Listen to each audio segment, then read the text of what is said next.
स्वागत है stock news में। स्टील सेक्टर की कंपनी जिंदल स्टील के बारे में आज हम बात करेंगे और जानने की कोशिश करेंगे कि जो आने वाला ट्रेडिंग सेशन है वो कैसा रह सकता है। इससे पहले मैं आपको बता दूं कि कंपनी ने डिविडेंड का ऐलान किया है और ये जो डिविडेंड है आपको कल मिल जाएगा, यानी कि 16 मार्च को आपके अकाउंट में क्रेडिट हो जाएगा। एक शेयर के बदले आपको ₹1 इस डिविडेंड का ऐलान है कि अगर आपके अकाउंट में अगर अकाउंट में एक डिविडेंड शेयर है तो आपको जो है ₹1 इसका डिविडेंड मिलेगा। अब अगर बात करते हैं कि इसके स्टॉक में जो गिरावट आई है तो वो जो है आपने जो सेंटिमेंट देखा है मार्केट का, इसके कारण आज आपको गिरावट देखने को मिल रही है। इसके अलावा अगर देखा जाए इस कंपनी का फाइनेंशियल रिजल्ट देखा जाए तो इस कंपनी का जो है आप देखेंगे कि ये company year on year basis पर लगातार बेहतरीन प्रदर्शन कर रही है और पिछला साल इस स्टॉक में एक आपने देखा होगा कि लगातार जो है गिरावट देखने को हमें मिल रहा था। ₹480 के करीब जाने के बाद से इस स्टॉक में लगातार हमें गिरावट देखने को मिल रही थी और इसके पीछे का कारण ये था कि इसका जो रेवेन्यू था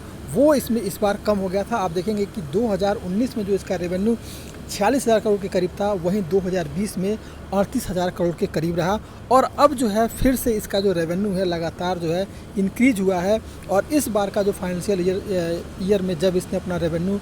घोषित किया तो 49,000 करोड़ के करीब था। अब उसके अलावा अगर आप देखेंगे तो इसका जो इनकम है वो पिछला 2 साल अगर देखा जाए 2019 और 2020 का फाइनेंशियल रिजल्ट देखा जाए तो इसका जो नेट इनकम है उसमें जो है लॉस देखने को मिल रहा था। इसके कारण भी स्टॉक पर एक दबाव था, लेकिन इस बार जो क्या हुआ है कि इसने जो अपना रिजल्ट घोषित किया है उसमें इसका नेट इनकम इंक्रीज हुआ है और अब जो है आपको इसके स्टॉक में तेज़ी देखने को मिल रहा है। तो ये कारण था आपके स्टॉक में गिरावट का और तेज़ी का जो आपके सामने है। तो अब सवाल ये उठता है कि इस स्टॉक में आने वाला समय कैसा रह सकता है। अगर आप इस स्टॉक को देखेंगे तो ग्लोबल मार्केट जिस तरह से रसिया और यूक्रेन में युद्ध था, आपने देखा होगा कि सभी स्टॉक जो है लगातार क्रैश हो रहे थे, लगातार उसमें हमें निगेटिव देखने को मिल रहा था। लेकिन आपने देखा होगा कि स्टील सेक्टर के जो भी शेयर थे उनमें तेज़ी बनते हुए देखने को मिल रही थी और वही रीजन था 24 फरवरी से। देखिए 24 फरवरी से लेकर के आज के डेट तक आज केवल गिरावट देखने को मिला है आपको, लेकिन इससे पहले जो है ये स्टॉक ₹369 के करीब पहुँच गया था 24 फरवरी के करीब और उसके बाद से इसने तेज़ी दिखाई और ये स्टॉक जो है लगभग जो है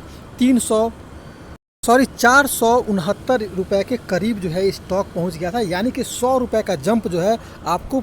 8 से 9 दिनों में देखने को मिला। यानी कि मेटल सेक्टर में जो है अभी तेज़ी देखने को मिल रही है और ग्लोबल मार्केट में भी इसका सेंटिमेंट जो है काफ़ी स्ट्रॉन्ग है। तो आने वाला जो समय है वो मेटल सेक्टर का है, तो मेटल सेक्टर में निवेश करने का एक बेहद ही सुनहरा अवसर है। स्टॉक के चार्ट पर बात की जाए तो ये स्टॉक जो है इस समय 200 मूविंग एवरेज को सपोर्ट किए हुए है और इसके अलावा 20 और 50 DMA के नीचे इस समय ट्रेड कर रहा है। अगर ये स्टॉक आने वाले ट्रेडिंग से अगर गिरावट देखने को मिलता है तो इस स्टॉक में अभी ₹452 जो है इसका एक सपोर्ट बना हुआ है, लेकिन ये स्टॉक अगर गिरावट देखने को मिला और निगेटिव सेंटीमेंट के साथ हुआ तो फिर आपको जो नीचे का जो लेवल देखने को मिलेगा वो लगभग 430 का देखने को मिल सकता है। यानी ये स्टॉक लगभग ₹22 के करीब गिरावट आ सकती है अगर ये आने वाले ट्रेडिंग सेशन यानी कल के दिन अगर इस स्टॉक में गिरावट आई तो आपको उसके बाद से जो नीचे का लेवल देखने को मिलेगा वो लगभग 430 का होगा और फिर आपको ₹430 के करीब से इस स्टॉक में तेज़ी बनते हुए देखने को मिल सकती है। ₹430 के करीब जो आने के बाद से ये स्टॉक जो है और गिरावट इसमें नहीं हो सकती, क्योंकि देखेंगे कि ये स्टॉक ₹430 के करीब मजबूत सपोर्ट बनाता हुआ दिख रहा है और लगातार जो है कई दिनों तक ये स्टॉक ₹430 के करीब ही मूव किया है और फिर आपको यहाँ से तेज़ी देखने को मिल रही है। इसलिए ₹430 का सपोर्ट तोड़ पाना मुश्किल है। अगर इसके अलावा इस स्टॉक में अगर तेज़ी आई और ₹452 के ऊपर अगर ये स्टॉक ट्रेड करना शुरू किया तो आप इस स्टॉक में ₹455 पे खरीदारी करें, क्योंकि ये स्टॉक ₹455 के करीब जाने के बाद से इसमें गिरावट देखने को मिली है। तो ₹455 के करीब इस स्टॉक में खरीदारी करें जैसे ये ₹52 को क्रॉस करता है और टारगेट जो रखा जाएगा वो है लगभग ₹480 का और इंट्राडे ट्रेडिंग की अगर इसमें बात की जा रही है। लेकिन लॉन्ग टर्म के लिए अगर बात करेंगे स्टॉक में तो लॉन्ग टर्म के लिए भी ये स्टॉक काफ़ी शानदार है। मेटल सेक्टर में तेज़ी आने की पूरी संभावना जो है इस समय देखने को हमें मिल रही है। इसके अलावा डिविडेंड का जो ऐलान किया है, डिविडेंड आपके अकाउंट में जो कल क्रेडिट हो जाएगा। इसी तरह से अगर आप मेरे चैनल को देखने के लिए सब्सक्राइब करें, अगर आप मेरे चैनल पर पहली बार हैं ज़रूर सब्सक्राइब करें। Thank you.